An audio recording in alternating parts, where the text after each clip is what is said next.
And please stay your home, क्योंकि आपको पता है कि कंडीशन बहुत खराब चल रही है अभी। और अभी हमें ऑनलाइन ही क्लास लेनी पड़ेगी, जैसे ऑनलाइन वीडियो क्लासेस या जूम ऐप पे जो आपकी ऑनलाइन क्लासेस होती है।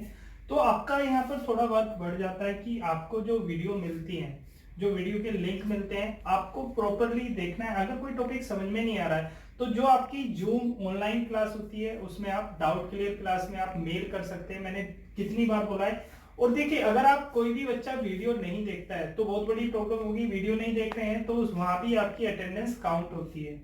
जैसे आपके नाम से आपने सब्सक्राइब नहीं किया है चैनल, आपके नेम से अगर आप वीडियो देख रहे हैं तो आपकी अटेंडेंस लगेगी, अगर आप वीडियो नहीं देख रहे हैं तो आपकी एब्सेंट लगेगी। ठीक है, ये भी बात ध्यान रखनी है।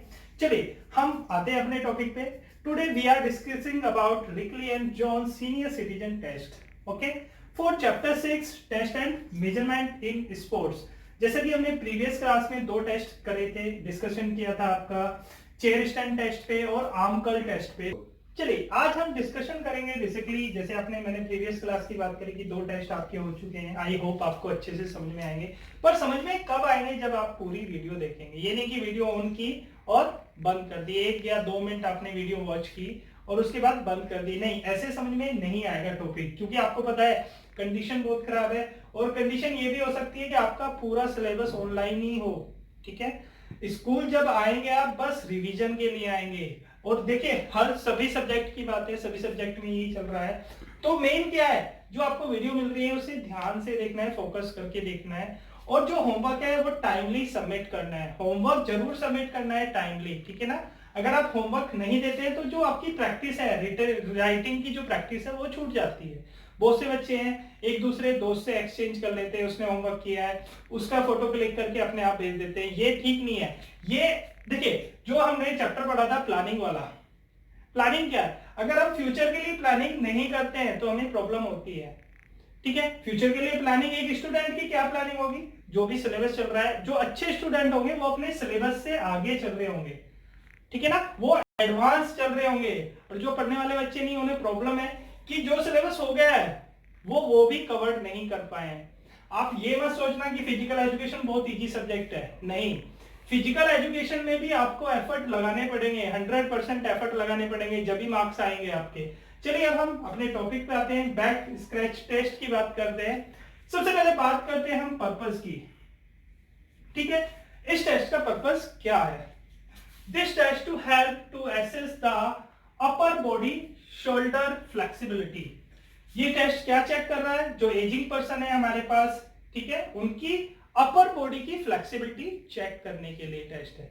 जैसे कि दोनों टेस्ट हमने पहले पढ़े थे वो स्ट्रेंथ के लिए थे, first one lower body strength और second one upper body strength. यहाँ क्या है, यहाँ हम फ्लेक्सिबिलिटी मेजर कर रहे हैं। जैसा कि आपको पता होगा, as you know that means ageing age में आके क्या प्रॉब्लम होती है, फ्लेक्सिबिलिटी डिक्रीज होने लगती है, ठीक है ना, फ्लेक्सिबिलिटी कम होने लगती है। आपने देखा होगा छोटे बच्चे में बहुत ज्यादा फ्लेक्सिबिलिटी होती है। आपने देखा होगा छोटे बच्चे को अगर कभी भी बोन फ्रैक्चर होता है तो कौन सा होता है bone fracture, green stick fracture होता है, या हेयर लाइन फ्रैक्चर भी बोल सकते हैं। और एजिंग एज पर्सन में आपने देखा होगा अगर कोई भी फ्रैक्चर होता है तो वो मेजर फ्रैक्चर होता है और उसे टाइम लगता है बोन को ज्वाइंट होने में। तो ये किसके ऊपर है, फंक्शनिंग के ऊपर है, क्योंकि एजिंग एज में आके हमारी सारी फंक्शनिंग स्लो डाउन हो जाती है। तो बेसिकली हम यहाँ चेक कर रहे हैं किसी भी पर्सन की फ्लेक्सिबिलिटी। चलिए क्या इक्विपमेंट होंगे, इक्विपमेंट की बात करते हैं। इक्विपमेंट रिक्वायर्ड ए रूलर। रूलर क्या है, ये रूलर एक स्केल की तरह है जो मेजरमेंट करता है सेंटीमीटर में। रूलर किसकी तरह है, सेंटीमीटर या इंचेस में मेजर करेगा, ठीक है। जैसे आपने देखा होगा सिट एंड रीच टेस्ट था मोटर फिटनेस में, उसमें क्या है, उसमें आपने देखा होगा जो स्कूल में हमने कंडक्ट कराया था, एक बॉक्स था उसमें सेंटीमीटर्स मेजर थे या सेंटीमीटर लिखे हुए थे। जितना आप फिंगर टिप्स आगे लेके जा रहे थे वो सेंटीमीटर बता रहा था कि इतने आगे आ चुके हैं। वो भी फ्लेक्सिबिलिटी के लिए था, पर वो किसके लिए था, वो यूथ के लिए था। यहाँ किसकी बात कर रहे हैं हम, एजिंग पर्सन की बात कर रहे हैं। चलिए प्रोसीजर पे चलते हैं, प्रोसीजर की बात करते हैं। चलिए this test is performing in standing position. सबसे पहली बात क्या है, जो हमारे पहले दोनों टेस्ट थे वो सिटिंग पोजीशन में थे, ठीक है, सिटिंग पोजीशन में हमने चेयर का यूज किया था। बट ये टेस्ट कैसा है हमारा, स्टैंडिंग पोजीशन में है, ठीक है। आगे चलते हैं, keep one hand behind the neck. चलिए, keep one hand behind the neck. ये हमारा डेली रूटीन वर्क होता है। बहुत से काम ऐसे होते हैं कि जब हम अपना हाथ नेक के पीछे लेके जाते हैं, अगर सपोज करो हेयर ठीक कर रहे हैं तो ये हैंड मेरा नेक के पीछे जा रहा है, या कोई चीज हम पीछे से पीछे लेके जा रहे हैं, या कोई भी काम करते हैं तो हाथ हमारा नेक के पीछे जाता ही है। तो सबसे पहले क्या है, आपको एक हाथ अपनी नेक के पीछे ऐसे लेके जाना है, ठीक है, लाइक दिस। ओके, चलिए, hand behind it the neck and lower it down gradually over the shoulder. ठीक है, बिल्कुल सेम पोजीशन जो मैंने अभी करके दिखाई है। जो इसका पाम होगा वो बॉडी से टच होगा, बॉडी की तरफ डाउनवर्ड होगा, लाइक दिस। ये पूरा पीछे जा रहा है, पाम देखिए मेरा कैसे टच है, बॉडी से टच है, और जो मेरे फिंगर्स हैं वो डाउनवर्ड है, अपवर्ड नहीं है। फिंगर्स कैसे हैं, डाउनवर्ड है। ठीक है, चलिए आगे बात करते हैं। लोअर इट डाउन ग्रेजुअली के बाद में आते हैं the shoulder and reach as far as possible at middle of your back. ठीक है, मिडिल ऑफ योर बैक कोशिश करनी है, जो आपके पाम है या टिप्स ऑफ फिंगर्स है वो मिडिल ऑफ लोअर बैक के पास जाए, कोशिश करें। देखिए यहां से कोशिश करनी है ये नीचे की तरफ जाए। ओके, सॉरी मैंने शर्ट पहन रखी है तो ज्यादा स्ट्रेचिंग में कर नहीं सकता हूं, बट एक आइडिया दे सकता हूं टेस्ट का कि कैसे कंडक्ट कराते हैं। ओके, चलिए आगे करते हैं। Your palm touch your body, मैंने बोला है पहले ही, जो आपका पाम होगा वो टच योर बॉडी, बॉडी से टच होगा। ठीक है, and other touch your body and the fingers facing downward, finger की जो फेसिंग होगी वो डाउनवर्ड होगी। ठीक है, चलिए आगे बात करते हैं। डाउनवर्ड के बाद में then carry your other hand. Suppose करो पहले मैं राइट हैंड लेके गया था, राइट हैंड मेरा ओवर द हेड आ रहा है, ठीक है, शोल्डर के यहां से ओवर द हेड आ रहा है। अब मेरा लेफ्ट हैंड है, लेफ्ट हैंड की बात करेंगे, लेफ्ट हैंड कहां से आना है, then in other arm behind your back, behind your back like this. Second hand कैसे आएगा आपका, ऐसे आएगा। ठीक है, back with palm facing outward. यहां पर पाम फेसिंग कैसा रहेगा, आउटवर्ड रहेगा। पहला क्या था वो इनवर्ड था, इनवर्ड मींस आपकी बॉडी से ऐसे टच हो रहा था, इस बार आउटवर्ड रहेगा। ठीक है, outward and facing outward and fingers facing upward and try to reach as up as far as possible. देखिए सिंपल है, सबसे पहले मैं पार्ट मेथड में बात करता हूं। ठीक है, पहले हमने सपोज करो राइट हैंड है आपका, बिहाइंड द हेड ऊपर से गया है, ठीक है, डाउनवर्ड लेके गए हैं। अब अदर हैंड, अदर हैंड कौन सा है हमारे पास, लेफ्ट हैंड है, लेफ्ट हैंड की बात कर रहे हैं। लेफ्ट हैंड आपका बैक से जाएगा ये, और ये जितना अपवर्ड जा सकता है लेफ्ट हैंड, इसे अपवर्ड लेके जाना है और इसे डाउनवर्ड लेके जाना है। ठीक है, सिंपल समझ में आ रहा होगा। आगे बात करते हैं। As far as possible in order to touch or overlap, to touch or overlap. देखिए ये कंडीशन होगी, ये सपोज करो मेरा, सपोज करो ये पोजीशन होगी, मैं फॉरवर्ड पोजीशन दिखा रहा हूं क्योंकि मैंने शर्ट वियर कर रखी है तो मैं कर नहीं सकता। देखिए ये जो टिप्स ऑफ फिंगर है ये टच होना है, टिप्स ऑफ फिंगर ये टच होना है। ठीक है, जो मिडिल फिंगर है ये टच होना है। ओवरलैप का मतलब इसके ऊपर से जाएगी, अगर फ्लेक्सिबिलिटी ज्यादा होगा तो इसके ऊपर से जाएगा। ठीक है, आगे बात करते हैं। Overlap the middle fingers of the other hand, दोनों हैंड के मींस दोनों हैंड के लिटिल फिंगर टच होंगे। Measure the distance between the tips of finger, हमें क्या डिस्टेंस चेक करनी है, जो टिप्स ऑफ फिंगर, देखिए यूथ एज में या यंग एज में ये टच भी हो सकते हैं, ओवरलैप भी हो सकते हैं। ठीक है, बट कंडीशन कहां है, बट अगर एजिंग एज आएगी तो एजिंग एज में क्या प्रॉब्लम आएगी, ये टच होना भी बहुत मुश्किल हो जाता है। ठीक है, आगे हम बताते हैं कि कैसे हम स्कोरिंग करते हैं। ठीक है, हम स्कोरिंग की जो स्कोरिंग करते हैं कैसे करेंगे, जैसा हमने प्रोसीजर में बताया है कि फिंगर टिप्स टच करनी है या ओवरलैप करना है। चलिए बात करते हैं। If the finger tips touch then the score 0। Suppose करो एजिंग पर्सन के लिए जो टेस्ट हम करा रहे हैं, अगर उसमें दोनों फिंगर टिप्स टच होती हैं, ठीक है, जैसे मैं बात करूं ये राइट हैंड है, मेरा बैक ऐसे जा रहा है, ठीक है, ये लेफ्ट हैंड है, ये बैक के नीचे से जा रहा है। अगर इस कंडीशन में, ठीक है, अगर इस कंडीशन में ये फिंगर टिप्स टच होती हैं, फिंगर टिप्स टच हो रही हैं, मैं आगे से दिखा रहा हूं, ठीक है, फिंगर टिप्स टच होती है तो स्कोर क्या रहेगा, 0। अगर फिंगर टिप्स टच हो रही हैं तो स्कोर होगा आपका 0, ठीक है। आगे बात करते हैं, if they do not touch measure the distance between the finger tips, negative score. Second thing क्या है आपकी, if they do not touch measure the distance between the finger tips, means अगर फिंगर टिप्स सपोज करो touch नहीं होती हैं, अगर finger tips touch नहीं हो रही है, ये फिंगर टिप्स टच नहीं हो रही, इनमें गैप आ रहा है, तो स्कोर क्या होगा, नेगेटिव में होगा। स्कोर किस में होगा, नेगेटिव में होगा, ठीक है। नेक्स्ट कंडीशन क्या है, चलो थर्ड कंडीशन है, if the overlap measure the distance, तो स्कोर क्या होगा, पॉजिटिव स्कोर। तो स्कोर क्या होगा, पॉजिटिव स्कोर, ठीक है। Let the participant practise twice and then 2 trials be conducted. यहाँ पर 2 ट्रायल दिए जा रहे हैं, जैसे कि पहले टेस्ट हुए थे उनमें कोई भी ट्रायल नहीं था, मीन्स पहले हम इंफॉर्मेशन दे रहे थे कि किस टाइप से टेस्ट होगा, ठीक है। आप प्रैक्टिस पहले कर सकते हैं, नो प्रॉब्लम, टेस्ट की प्रैक्टिस कर सकते हैं, जैसे आम कल की पोजीशन हम उन्हें पहले से बता सकते हैं कि आम कल कैसे करते हैं।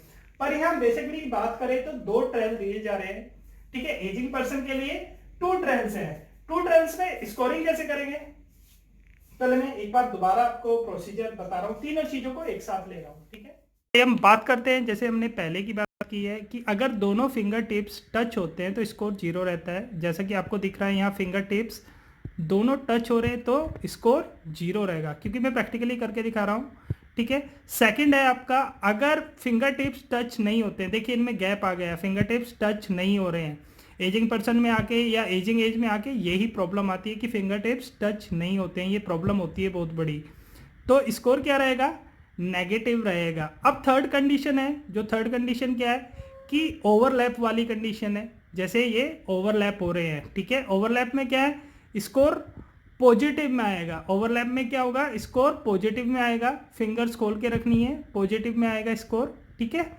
तो तीनों कंडीशन आपने देख ली है, और एक ही पार्टिसिपेंट को 2-2 ट्रायल दिए जाते हैं, जो हमारा एक पार्टिसिपेंट होता है उसे दोनों ट्रायल दिए जाते हैं, बोथ साइड से कर सकते हैं, एज यू विश, कोई सी भी साइड से कर सकते हैं आप, ठीक है ना। देखा भी प्रैक्टिकली करके दिखाया है कि फिंगर टिप्स अगर टच हो रही हैं तो स्कोर 0 है, फिंगर टिप्स अगर टच नहीं होती है, उनके बीच में ज्यादा डिस्टेंस है तो स्कोर नेगेटिव में होता है, और ओवरलैपिंग में तो स्कोर पॉजिटिव में होता है। ये तीनों चीजें आपको अच्छे से समझ में आ गई होंगी। एक ही पार्टिसिपेंट को हम 2 ट्रायल्स देते हैं। चलिए अब स्कोरिंग की बात करते हैं। 2 ट्रायल्स में जो बेस्ट स्कोर आता है, ठीक है, 2 ट्रायल्स में जो बेस्ट स्कोर आता है हम उसे रिकॉर्ड करते हैं, ठीक है। Record the best score of the 2 trials, इसमें भी बोला गया है हम कौन सा रिकॉर्ड, जो रिकॉर्ड बेस्ट होगा या जो डिस्टेंस ज्यादा कवर करी होगी उसे हम मेजर करते हैं, ठीक है। टू द नियरेस्ट सेंटीमीटर और 1/2 मीन्स ½ इंचेस। अगर सपोज करो किसी ने ½ इंचेस क्रॉस कर दिया है तो वो नियर बाय 1 इंचेस हो जाता है, ये नहीं कि हम स्कोर उसका वह ½ इंचेस लिखते हैं, ठीक है। और सेंटीमीटर में भी मेजर कर सकते हैं हम। तो आई होप ये टेस्ट आपको अच्छे से समझ में आया होगा। अब हम सेकंड या फोर्थ टेस्ट है जो आपका, उसकी बात कर रहे थे, chair sit and reach test की बात करेंगे, ठीक है। वो किसके लिए है, लोअर बॉडी फ्लेक्सिबिलिटी के लिए है, ठीक है। टेस्ट नंबर 4 पे चलेंगे अब हम, chair sit and reach test. Chair sit and reach test, जैसे नाम से सुन रहे हैं कि chair sit and reach test means flexibility के लिए टेस्ट होगा, जहां रीच वर्ड यूज हो रहा है, मींस फ्लेक्सिबिलिटी चेक करने के लिए। डेली लाइफ में भी हमारे बहुत सी एक्टिविटी ऐसी होती है जिसमें हमारी फ्लेक्सिबिलिटी मेजर करते हैं या चेकिंग होती रहती है, ठीक है। या आपने देखा होगा अगर हम forward upper body forward bend करके कोई थिंग या कोई भी ऑब्जेक्ट उठाने की कोशिश करते हैं तो वहां हमारी फ्लेक्सिबिलिटी चेक होती है लोअर बॉडी से, ठीक है ना। अब बात करते हैं सबसे पहले पर्पस की, to assess the lower body flexibility, ठीक है। क्या चेक कर रहे हैं हम, लोअर बॉडी फ्लेक्सिबिलिटी चेक कर रहे हैं, which is important for good posture. अगर आपकी लोअर फ्लेक्सिबिलिटी अच्छी है तो आपका गुड पोस्चर पे बहुत इफेक्ट पड़ता है, आपके पोस्चर पे भी बहुत इफेक्ट पड़ता है। अगर फ्लेक्सिबिलिटी कम होगी तो आपका पोस्चर करेक्ट नहीं रहेगा, ठीक है। अब बात करते हैं हम इक्विपमेंट की। इक्विपमेंट क्या क्या होने चाहिए? रूलर, जैसे हमने पहले टेस्ट में पढ़ा था, रूलर का नाम पढ़ा था, एक स्केल की तरह होता है जो मेजर करता है सेंटीमीटर और इंचेस में, ठीक है। रूलर के बाद में a chair with straight back. Chair कैसी होनी चाहिए? Straight back. अप्रोक्सीमेटली उसकी जो हाइट होती है वो कितनी होनी चाहिए? 44 सेंटीमीटर। दोबारा बताता हूं। नंबर 1 रूलर, ठीक है। A chair with straight back. Straight back chair आपने देखे होंगे, मैं दोबारा रिपीट कर रहा हूँ, लाइब्रेरी में है जो स्ट्रेट बैक है। मींस स्ट्रेट बैक मींस आपकी जो बैकबोन है उसको कोई भी रेस्ट नहीं मिल रहा है, ऐसी चेयर होनी चाहिए, ठीक है। ऐसी चेयर क्यों लेते हैं? कि आपकी बैकबोन स्ट्रेट रहे, मींस जो एजिंग पर्सन है उनकी बैकबोन स्ट्रेट रहे, okay. And 44 centimetre, approximately 44 centimetre height होनी चाहिए उस चेयर की, ओके। अब बात करते हैं प्रोसीजर की, ये टेस्ट हम कंडक्ट कैसे कराते हैं या प्रोसीजर क्या है इस टेस्ट का, okay. The participant sits on the edge of the chair. देखिए पहले फर्स्ट और सेकंड जो हमने टेस्ट किए थे उसमें क्या था, हम मिड पार्ट में बैठ रहे थे, या हम जो भी हमारा पार्टिसिपेंट था उसको सजेशन दे रहे थे कि आपको मिड पार्ट में बैठना है, जो आपकी सिटिंग पोजीशन है वो मिड पार्ट में है। बात की है तो मिड पार्ट में इसमें नहीं बैठना है, इसमें थोड़ा अपोजिट हो गया है, जो प्रोसीजर है हमारा अलग है। जो सिटिंग पोजीशन होगी, जो एज ऑफ द चेयर होगा, मींस आगे की तरफ ही बैठना है, ठीक है। मिड पार्ट में नहीं बैठना है। क्यों आगे की तरफ क्यों बैठना है? क्योंकि जो अपर बॉडी है वो फॉरवर्ड बैंड होनी है इसमें, ठीक है। जैसा कि नाम पे जाते हैं हम, chair sit and reach test, ठीक है। सिटिंग पोजीशन में आ गए, आपको अपर बॉडी डाउन करके, ठीक है, अपर बॉडी फॉरवर्ड करके एक अपनी टोज टच करनी होती है, ठीक है। आगे प्रोसीजर में आपको पता पड़ेगा जैसे हम आगे चलेंगे। नेक्स्ट आपका 1 foot should remain flat on the floor. देखिए आपका 1 फुट फ्लैट रहेगा फ्लोर पे, ठीक है। मींस इसमें कोई भी चेंज नहीं होगा। और on the floor means while the other leg की बात करें, चलो सपोज करो आपने राइट फुट फ्लोर पे रिमेन रखा है, बिल्कुल फ्लैट रखा है, जैसे हम सिटिंग पोजीशन में बैठते हैं, ठीक है। अब मैं लेफ्ट फुट की बात करता हूं, राइट अपने बिल्कुल सेम रखा है जैसे हम सिटिंग पोजीशन में बैठते हैं। अब लेफ्ट फुट की बात कर रहे हैं, other leg should be extended.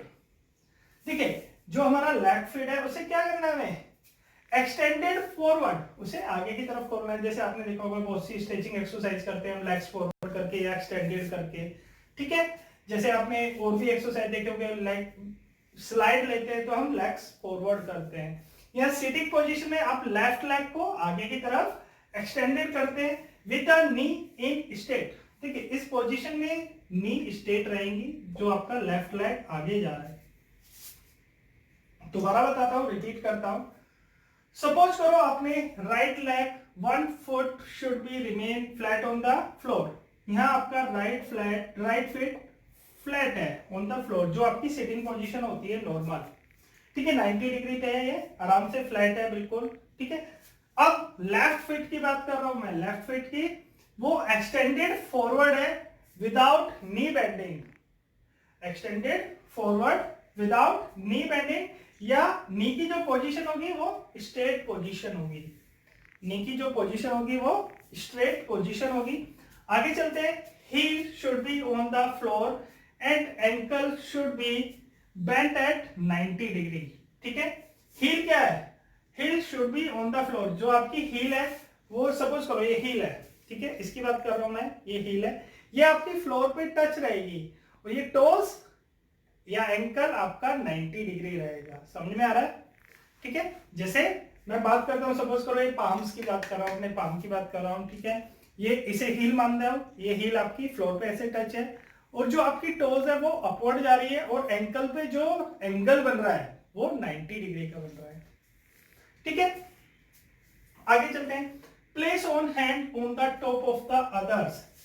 आपको जो हैंड्स प्लेस करने हैं, कैसे करने हैं, एक के ऊपर दूसरा हाथ ऐसे प्लेस करना है। देखिए इसमें जो स्कोरिंग होती है ये वो भी फिंगर टिप्स से होती है, ठीक है। किससे होगी, फिंगर टिप्स से स्कोरिंग होती है, ठीक है। आगे चलते हैं, of the middle fingers at the same level, fingers at the same level रहेगा, ये नहीं एक फिंगर आगे जा रही है एक पीछे, फिंगर्स का लेवल सेम रहेगा, ठीक है, same level. Instruct the participant to inhale and then as he exhale. जैसे आपने योगा में देखा होगा, अगर हम कोई भी योगा परफॉर्म करते हैं, जब स्टार्टिंग पोजीशन में होते हैं या योगा परफॉर्मिंग वाली पोजीशन में जाते हैं, तो सबसे पहले क्या करते हैं, हम इनहेल करते हैं। इनहेल मीन्स लंबी सांस लेते हैं, उसके बाद में फिर एक्सहेल करते हैं, ठीक है। तो यहां भी यही करना है। जब सपोज करो पार्टिसिपेंट हमारा आगे की तरफ बेंड हो रहा है या टो टच करने की कोशिश कर रहा है, तो उस टाइम क्या करना है, इनहेल करना है। जब स्टार्टिंग, जब लास्ट में दोबारा वो ऊपर आता है तो एक्सहेल करना है उन्हें, ठीक है, समझ में आ रहा है। आगे चलते हैं। Exhale, reach forward towards the toes by bending at the hip. यहाँ हिप से बेंड होना है, आपकी बैक स्ट्रेट रहेगी, हेड अपवर्ड रहेगा, ये नहीं कि हेड भी डाउनवर्ड जा रहा है, ठीक है, हेड अपवर्ड रहेगा, बैक भी स्ट्रेट रहेगी। आपसे कहां से बेंडिंग होना है, हिप से बेंड होना है। कहां से बेंड होना है, हिप से बेंड होना है, ठीक है।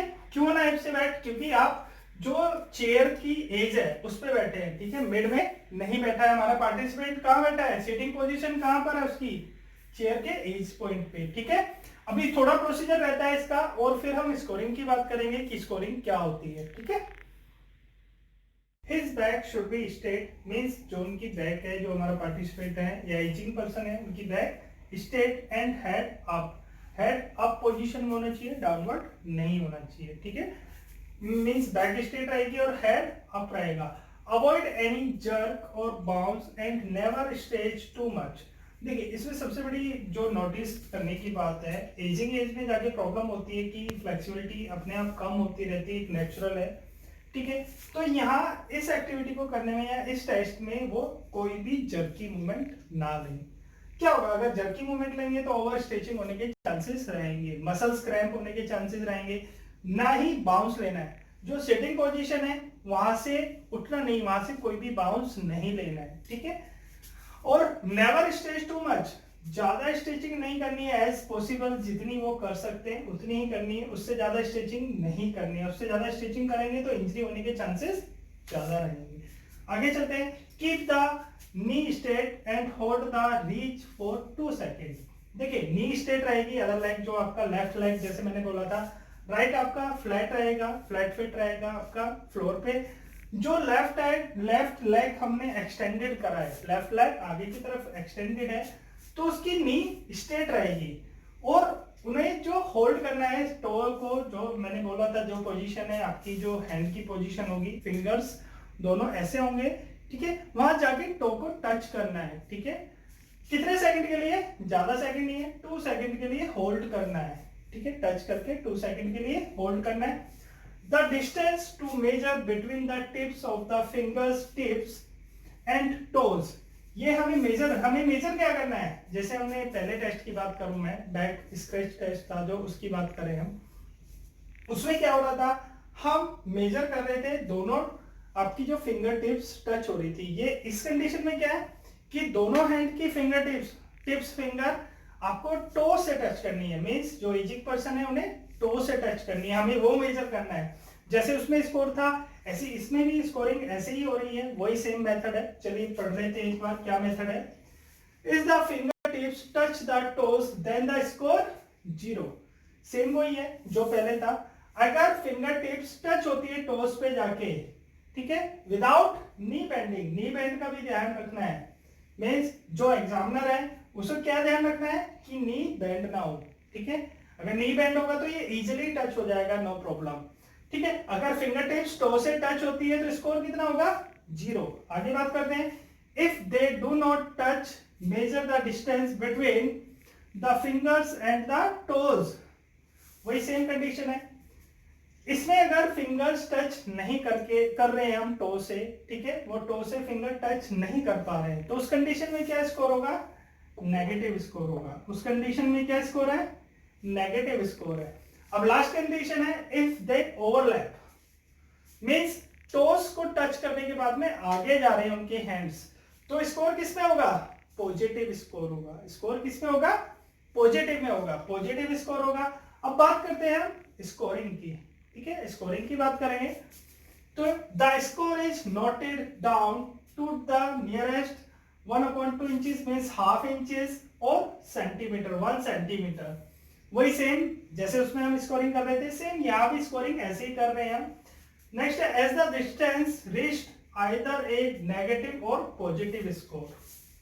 ठीक है, वैसे जो एजिंग पर्सन होते हैं उनमें चांसेस रहते हैं कि नेगेटिव स्कोर ज्यादा आता है या जीरो की कंडीशन ज्यादा आती है।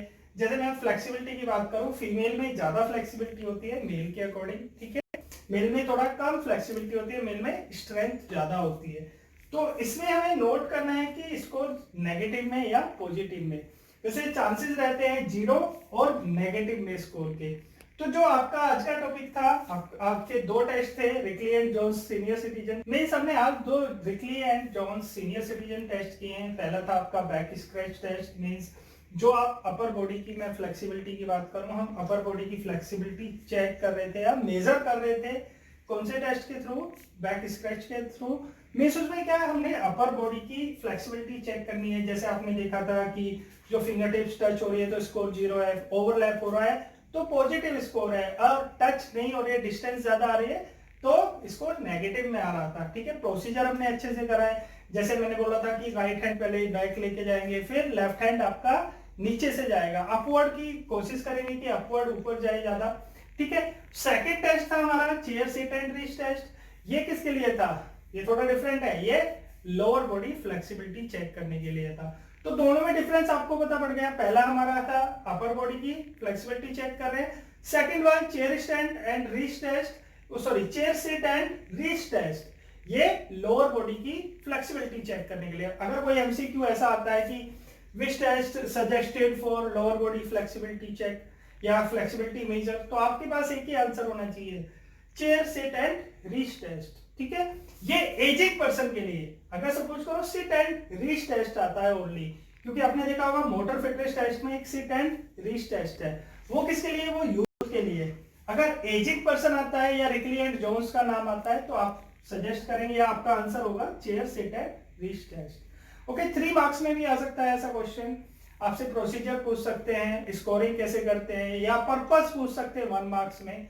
तो इस टाइप के क्वेश्चन आ सकते हैं। ठीक है, नेक्स्ट हमारे लेफ्ट हैंड 2 टेस्ट, आपका 8 फीट गो अप टेस्ट है और 6 मिनट वॉक टेस्ट है। नेक्स्ट क्लास में हम उन टेस्ट को लेके आएंगे। आई होप ये टेस्ट आपको अच्छे से समझ में आ गए होंगे। ठीक है, थैंक यू।